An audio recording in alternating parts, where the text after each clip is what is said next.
بسم اللہ الرحمن الرحیم۔ السلام علیکم اسلامک ٹیچر کے محترم ناظرین، ہم امید کرتے ہیں کہ آپ خیریت سے ہوں گے۔ محترم ناظرین، جادو ٹونا کا وجود صدیوں سے موجود ہے اور اس کا تذکرہ تاریخ میں ہماری شریعت یعنی شریعت محمدیہ صلی اللہ علیہ وسلم سے پہلے بھی ملتا ہے۔ جادو کا تذکرہ ہمیں قرآن و سنت میں بھی ملتا ہے اور خود آقا دو جہاں حبیب کبریہ صلی اللہ علیہ وسلم کی ذات اقدس پر جادو کیا گیا، جس کا تذکرہ قرآن پاک کی سورہ فلق اور سورہ ناس میں ملتا ہے۔ جادو برحق ہے اور حضور اقدس صلی اللہ علیہ وسلم کی کئی حدیث میں اس کا تذکرہ ملتا ہے۔ آج کی ویڈیو میں ہم آپ کو جادو کی نشانیوں کے بارے میں بتائیں گے کہ جادو کی کیا علامات اور نشانیاں ہیں جن کے ظاہر ہونے پر یہ کہا جائے گا کہ ایسے شخص پر جادو کیا گیا ہے، اور ساتھ میں یہ بھی بتائیں گے کہ ایسا کون سا عمل ہے جس کو کرنے سے آپ کو جادو کرنے والے کے بارے میں معلوم ہو سکتا ہے۔ اس بارے میں تفصیل سے جاننے کے لیے آپ سے درخواست ہے کہ ہماری آج کی ویڈیو کو آخر تک ضرور دیکھیے گا، اور اگر آپ نے ہمارے چینل کو سبسکرائب نہیں کیا تو ابھی آپ اسے سبسکرائب کریں اور ساتھ ہی لگے بیل کے بٹن کو بھی کلک کرنا نہ بھولیں تاکہ آپ کو ہماری آئندہ اپلوڈ ہونے والی ویڈیوز کا نوٹیفیکیشن ملتا رہے۔ محترم ناظرین، بعض اوقات انسان کے اوپر شیطانی اثر ہوا ہوتا ہے اور وہ سمجھتا ہے کہ اس پر جادو ہوا ہے۔ ہمارے معاشرے میں جادو ٹونوں کا استعمال بڑھتا جا رہا ہے، جس کی ابتدا تعویذ دھاگوں سے ہوتی ہے اور تعویذ دھاگوں سے کام بڑھتے بڑھتے عاملوں اور جادو تک پہنچ جاتا ہے۔ آج کے انسان کے اندر حسد کی آگ اس قدر زیادہ ہو چکی ہے کہ جس کو بجھانے کے لیے انسان کسی حد تک بھی گر سکتا ہے، اور یہی وجہ ہے کہ جادو ٹونے کا استعمال زیادہ ہوتا جا رہا ہے۔ ناظرین، پہلے ہم آپ کو کچھ ایسی علامات بتاتے ہیں جو کہ شیطانی اثر کی علامات ہیں اور یہ جادو سے مختلف ہوتی ہیں۔ اس کے بعد ہم آپ کو جادو کی نشانی اور اس کا عمل بھی بتائیں گے۔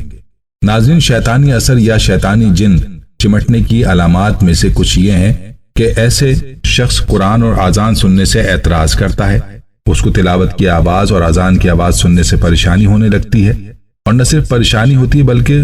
اس کو ان سے شدید نفرت ہونے لگتی ہے۔ ایسے شخص پر جب قرآن پڑھا جائے تو اس پر بے ہوشی اور تشنج طاری ہو جاتا ہے، اس پر ایسے دورے پڑتے ہیں جس طرح کے مرغی کے دورے پڑتے ہیں۔ ایسے شخص کو کثرت سے ڈراؤنے خواب نظر آتے ہیں، اور ایسا شخص تنہائی پسند ہو جاتا ہے۔ اکیلے رہنا اور عجیب و غریب حرکات کرنا اس کا معمول بن جاتا ہے، اور بعض اوقات ایسا شخص پاگل پن کا شکار ہو جاتا ہے، جس کے بارے میں قرآن پاک میں ارشاد باری تعالیٰ ہے، وہ لوگ جو سود خور ہیں کھڑے ہوں گے مگر اس طرح جس طرح کہ وہ کھڑا ہوتا ہے جیسے شیطان چمٹ کر خپتی بنا دے۔ ناظرین، یہ تھیں کچھ علامات جو کہ انسان پر شیطانی اثر کی وجہ سے ظاہر ہو سکتی ہیں۔ آئیے اب آپ کو جادو کی علامات کے بارے میں بتاتے ہیں۔ جادو کی نشانیوں میں سے کچھ یہ ہیں کہ جس شخص پر جادو کیا گیا ہو وہ اپنی بیوی اپنے خاوند کو ناپسند کرنا شروع کر دیتی ہے، جیسا کہ ارشاد باری تعالیٰ ہے، پھر وہ ان لوگوں سے وہ سیکھتے جس سے خاوند اور بیوی کے درمیان تفرقہ ڈال دیں۔ ایسے شخص کی گھر کے باہر اور گھر میں اور حالت ہوتی ہے، اور یہ حالت مکمل طور پر مختلف ہوتی ہے۔ یعنی گھر سے باہر تو وہ اپنا اہل و عیال کا شوق رکھے،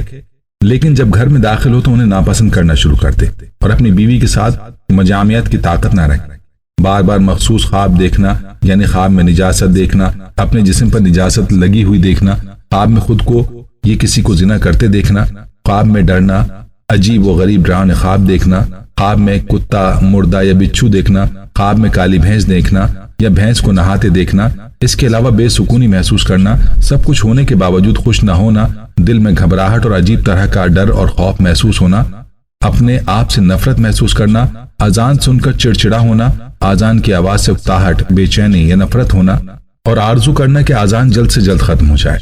قرآن پڑھنے یا سننے سے جسم میں درد یا کسی قسم کی تکلیف محسوس کرنا، جسم میں کیڑا کاٹنا، جب غور کرو تو کچھ نہ ہو، دوائیوں کا اثر نہ ہونا، یا کبھی دوائی شروع میں اثر کرتی ہے بعد میں نہیں کرتی، ہر کام میں جلدی کرنا، کوئی بھی کام کرنا تو آرزو اور کوشش ہونا کہ فوراً ہو جائے، ذرا سی دیر ہو جائے تو جسم میں ایک عجیب سی بے چینی شروع ہو جاتی ہے اور انتظار نہیں ہو پاتا، سر میں درد رہنا، کمر اور گردوں میں درد رہنا، پیروں میں درد رہنا، پورے جسم میں درد رہنا، آنکھیں جلنا اور لال رہنا، رفع حاجت کا بار بار ہونا، فضلے میں بہت تیز بو کا ہونا، پیٹ کا کھایا پیا غائب ہو جانا، یعنی جو کچھ کھایا وہ آدھے گھنٹے یا 1 گھنٹے بعد ہضم سا ہو جانا، اور پھر بھوک لگنا، بار بار بھوک لگنا، دل کی دھڑکن تیز ہونا، سینے میں درد یا جلن رہنا، جسم پر سرخ دانہ نکل آنا، منہ اور سر پر دانے نکلنا، جسم کی رگیں کھنچنا، متفرق علامات جس میں آگ سی محسوس ہونا، جسم کا گرم رہنا، ناک منہ سے گرم ہوا کا نکلنا، جسم میں سوئیاں سی چبھنا، منہ کالا ہو جانا،